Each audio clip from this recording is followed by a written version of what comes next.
Assalamualaikum warahmatullahi taala wabarakatuh. Baik, perkenalkan nama saya Ahmad Ibn Akil Saidi. Saya dari program studi agama Islam semester 6.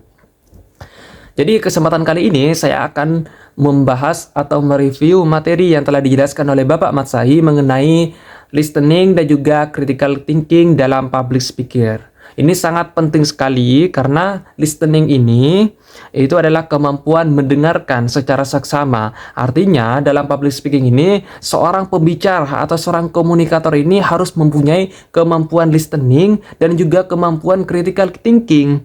Ketika seorang public speaker ini mempunyai kemampuan dalam listening, mendengarkan, maka pertanyaan-pertanyaan yang diajukan oleh seorang audiens akan mudah kita jawab, akan mudah kita tanggapi, akan mudah kita respon karena kita itu mendengarkan dengan sesama apa yang menjadi pertanyaan dari seorang audiens itu.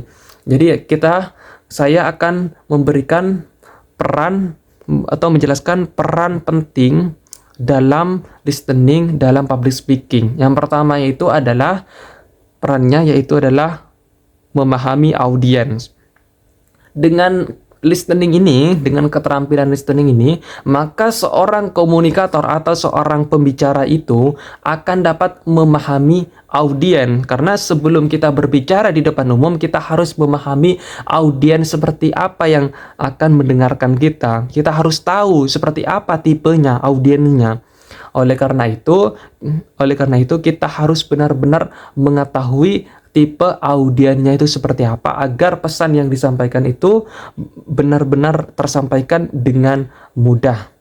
Yang kedua itu yaitu adalah meningkatkan kemampuan dalam beradaptasi dengan audiens. Seorang komunikator yang efektif itu harus bisa melakukan adaptasi dengan para audiensnya. Artinya ketika seorang audiens ini mengalami kebingungan ketika kita menyampaikan informasi, maka kita itu bisa mengubah nada bicara kita mengubah cara teknik public speaking kita, atau memberikan hiburan sejenak agar seorang audiens ini tidak yang namanya kebingungan, atau mereka itu mungkin kurang paham karena bahasa kita itu terlalu tinggi, dan juga memberikan hiburan-hiburan agar mereka itu kembali kepada dan melihat kita. Terus yang ketiga itu adalah meningkatkan kemampuan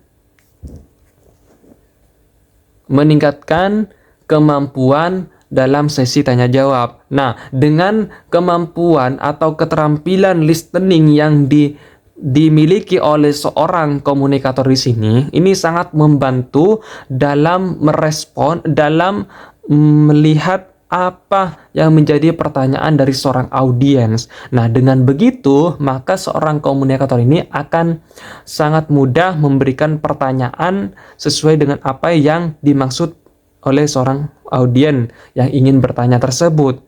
Nah, dengan kita menjadi pendengar, dengan kita memiliki kemampuan mendengar yang baik, maka kita dapat memberikan memberikan jawaban kepada audiens dengan baik dan sempurna.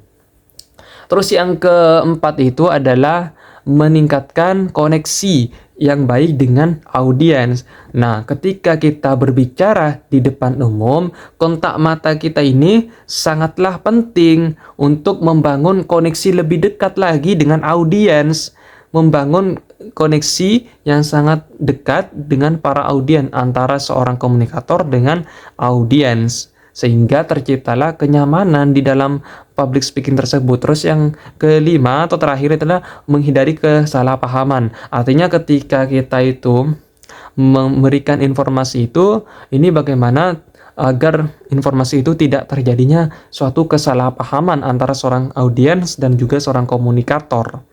Karena ketika terjadi yang namanya kesalahpahaman, maka pesan itu tidak akan mudah diterima oleh seorang audiens, bahkan sampai terjadi pertentangan dan juga ketidakpercayaan lagi audiens itu kepada seorang pembicara itu. Makanya kita harus menghindari yang namanya kesalahpahaman ketika kita itu berbicara di depan umum. Selanjutnya yaitu adalah tentang critical thinking dan dalam public speaking. Ini sangat penting sekali untuk dikuasai keterampilan critical thinking ini untuk keberhasilan dalam public speaking, yaitu agar para pembicara itu dapat menyusun, menyampaikan, dan juga meyakinkan daripada audiens. Nah, ada beberapa peran sangat penting dalam public speaking ini, dalam critical thinking ini. Yang pertama yaitu adalah menyusun argumen secara logis. Nah, seorang pembicara ini dalam menyampaikan pesannya itu, ini harus benar-benar menyampaikannya secara logis, sesuai dengan informasi atau sesuai dengan fakta yang ada, sehingga ketika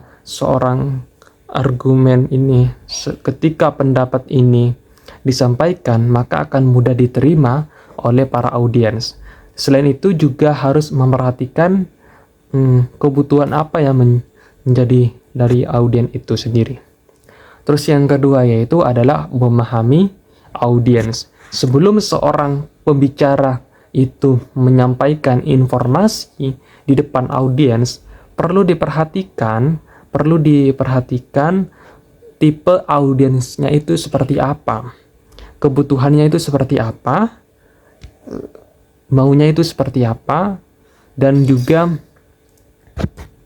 karakteristiknya itu seperti apa yang dimiliki audiens. Ini sangat membantu pembicara agar dapat menyampaikan informasinya itu dan secara mudah dan dipahami oleh audiens serta dapat meyakinkan audiens tersebut.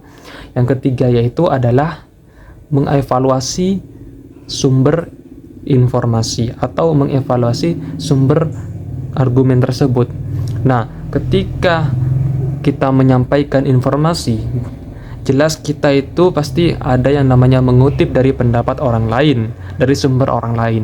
Maka sebelum kita sampaikan kepada audiens, kita harus benar-benar mengevaluasi dulu apakah yang kita sampaikan, informasi yang kita sampaikan ini benar-benar ada sumbernya, benar sesuai dengan relevan dengan sumber tersebut, sehingga ketika relevan, maka informasi tersebut akan dapat dengan mudah diterima oleh para audiens.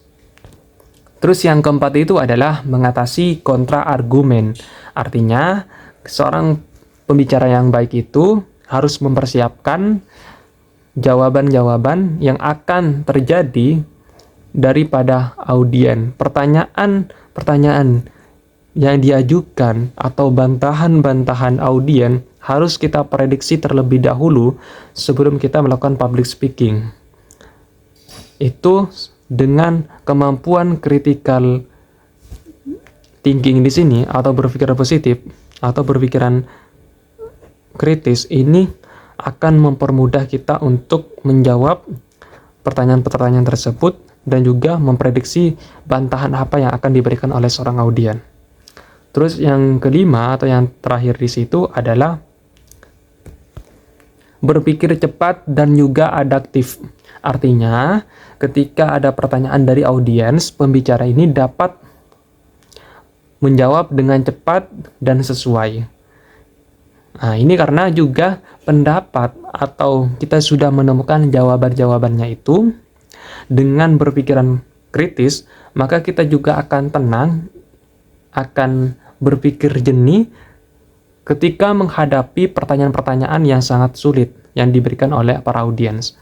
Nah, dengan berpikiran kritis ini, kita akan dengan mudah menjawab pertanyaan-pertanyaan yang sulit itu. Nah, ini sangat membantu dalam public speaking. Oleh karena itu, dua kemampuan ini, listening, mendengar dengan seksama, dan juga critical thinking, berpikir kritis, ini sangat penting untuk kita pelajari dalam melakukan public speaking yang baik dan efektif sehingga akan mudah diterima di kalangan para audiens. Mungkin ini yang saya dapat sampaikan, kurang lebihnya mohon maaf, semoga bermanfaat. Wabillahi taufiq wal hidayah. Assalamualaikum warahmatullahi wabarakatuh.